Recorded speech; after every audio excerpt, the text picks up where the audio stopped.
Assalamualaikum warahmatullahi wabarakatuh. Selamat pagi semuanya. Di sini Bapak akan menjelaskan tentang siklus akuntansi pada perusahaan jasa. Untuk yang pertama, dilihat untuk tabelnya.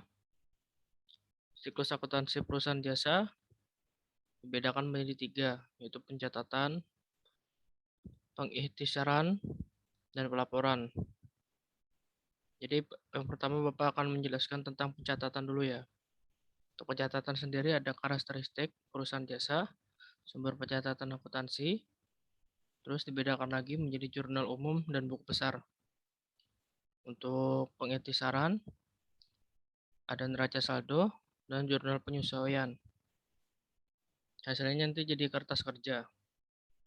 Untuk yang pelaporan sendiri, ada laporan penghasilan komprehensif lain, laporan perubahan ekuitas, neraca, dan laporan arus kas.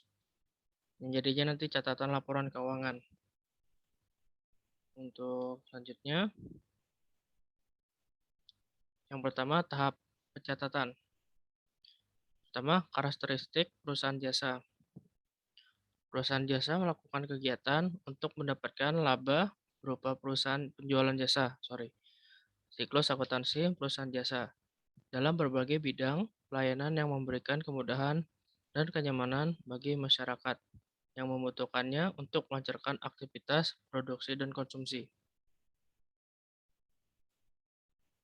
Untuk karakteristik perusahaan jasa dibedakan menjadi 4, yaitu yang pertama, tidak berwujud atau intangibility, yaitu jasa tidak dalam bentuk fisik sehingga tidak dapat disimpan setelah dibeli. Maksudnya, perusahaan jasa menjual produk yang praktis, tidak terlihat, maka mereka tidak memiliki persediaan. Produk yang dijual oleh mereka akan sulit dilihat, tetapi pelanggan dapat merasakan kebaikan layanannya. Contohnya itu seperti seorang dokter yang akan memberikan perawatan medis kepada pasien. Pasien merasa puas dengan pelayanan atau resep obat tertentu dan dapat merujuk dokter tersebut kepada orang lain. Untuk yang kedua, tidak terpisahkan atau inseparability, yaitu jasa dihasilkan dan dikonsumsi secara bersamaan. Maksudnya, perusahaan yang memproduksi produk fisik memproduksi dan mengkonsumsi barang pada waktu yang berbeda karena mereka seringkali perlu menyimpan barang sebelum dapat didistribusikan atau dikonsumsi. Tidak seperti perusahaan jasa, produksi dan konsumsi harus terjadi secara bersamaan. Jadi ibaratkan tuh kayak perusahaan makanan. Kalau perusahaan makanan tuh contohnya kayak KFC. KFC itu kan diproduksi, habis diproduksi itu harus dikonsumsi secara langsung. Nah, itu contohnya. Untuk yang ketiga, beraneka ragam atau heterogeneity, yaitu jenis dan layanan berbeda-beda. Artinya, pelayanan yang berbeda karena tidak semua konsumen tidak memiliki masalah yang sama persis. Karena tergantung pada kebutuhan konsumen dan harga yang ditetapkan oleh perusahaan. Misalnya, jika Anda membeli produk sepatu fashion, setiap konsumen yang membeli sepasang sepatu tipe A akan menerima produk A dengan bentuk yang sama.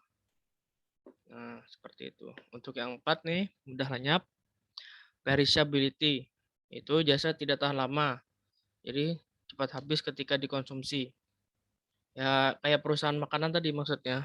Jadi kan habis diproduksi, habis itu langsung dikonsumsi. Selanjutnya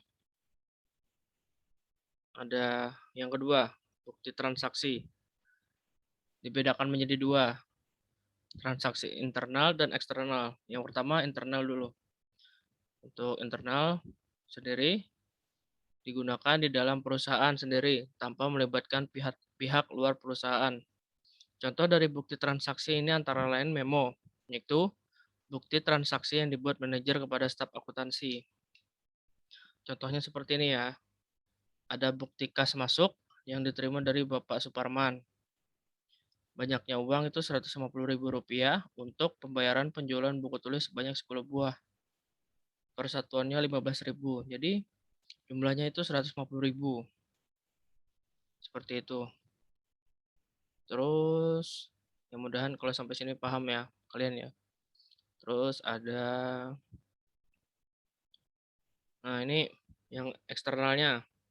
Yang pertama ada akuntansi. Salah, maaf. Kwitansi. Kwitansi merupakan sebuah bukti dari transaksi pada saat penerimaan sejumlah uang. Kwitansi ini dibuat dan ditanda tangani oleh pihak penerima uang, lalu kemudian diserahkan kepada yang melakukan pembayaran. Contohnya tuh kayak di toko bangunan. Kan di toko bangunan tuh kita beli alat bahan-bahan bangunan. Nah, itu kan harus ada kwitansinya. Jadi enak bisa menghitung pengeluaran kita seberapa besar gitu. Yang selanjutnya nota. Nota ini bukti pembayaran atau dokumen pembayaran yang dikeluarkan oleh penjual kepada pembeli. Lembaran pertama atau asli akan disimpan oleh pembeli, sedangkan lembaran kedua atau kopiannya akan disimpan oleh penjual sebagai bukti transaksi atas penjualan barang secara tunai. Kalau nota ini contohnya kayak di tempat servis, kayak servis laptop, servis HP gitu. Kan ada kan, kalau mau membaiki laptop gitu, pasti yang dikasih itu yang lembar kedua, yang lembar pertama itu disimpan sama penjualnya. Nah, itu bisa dijadikan bukti nanti pas waktu perhitungan nanti itu, perhitungan bulan terakhir. Untuk yang ketiga, ada faktor atau invoice. Invoice ini perhitungan penjualan yang dilakukan secara kredit, baik dalam jumlah dan harganya. Faktor dikeluarkan oleh penjual kepada pembeli. Salah satu fungsi dari faktor adalah sebagai bahan pertimbangan pembeli dan dalam meneliti kembali akan barang-barang yang telah dibelinya. Untuk invoice sendiri ini Bapak kurang tahu, jadi nanti ya bisa kalian cari sendiri di Google ya. Bapak kurang tahu soalnya. Untuk cek sendiri, surat perintah pembayaran yang dibuat oleh pihak yang mempunyai rekening di suatu bank dengan tujuan agar pihak bank membayarkan sejumlah uang kepada orang yang membawa surat atau yang namanya tertulis di dalam cek tersebut. Jadi ibaratkan tuh ada lain ada ya. Kita ngasih cek ke orang, terus orang itu tulis sendiri cek nama siapa, terus apa besarannya berapa, nanti dibawa ke bank. Nah, nanti duitnya itu dicairkan. Nah, seperti itu. Untuk ini contohnya ya, ini kwitansi nih. Atas nama Saudara Ahmad, Rp1.500.000. Jadi pembelian satu buah VCD player. Nah, untuk yang di bawahnya ini cek. Atas penyerahan cek ini bayarlah kepada PT Indah Serasi gitu ya. Nah, kan ditulis tuh jumlahnya Rp25 juta. Nah, nanti dibawa ke bank, nanti dicairkan nanti duitnya Rp25 juta itu. Ini kayaknya ini tuh Bapak salah tulis kayaknya. Ini kayak kwitansi juga ini. Ya kwitansi ini. Untuk yang bawahnya ini kayak invoice kayaknya. Invoice. Kalau salah, Bapak minta maaf. Nah, ini selanjutnya ini. Nah, ada aturan debit kredit atau saldo normal dan penggolongan akun. Nah, ini kan ada nomor akun sama kode akun. Nama akun, nama akun, dan saldo normal. Untuk kode akunnya sendiri itu kalau yang satu, nomor akun satu, kode akunnya satu berarti harta atau aset. 110 harta lancar atau curian aset itu 1112 13 sampai seterusnya. Nanti ganti lagi 12. 12 tuh harta tetap atau fixed aset. Yang kayak 21, 22, 23 itu. Terus sampai 13, 130. Nah, untuk yang 13 ini investasi atau investment. Selanjutnya ada yang 14 atau harta tidak berwujud atau intangible asset. Untuk selanjutnya ada nomor akun yang kedua, itu 200 atau utang jangka pendek, short term liabilities.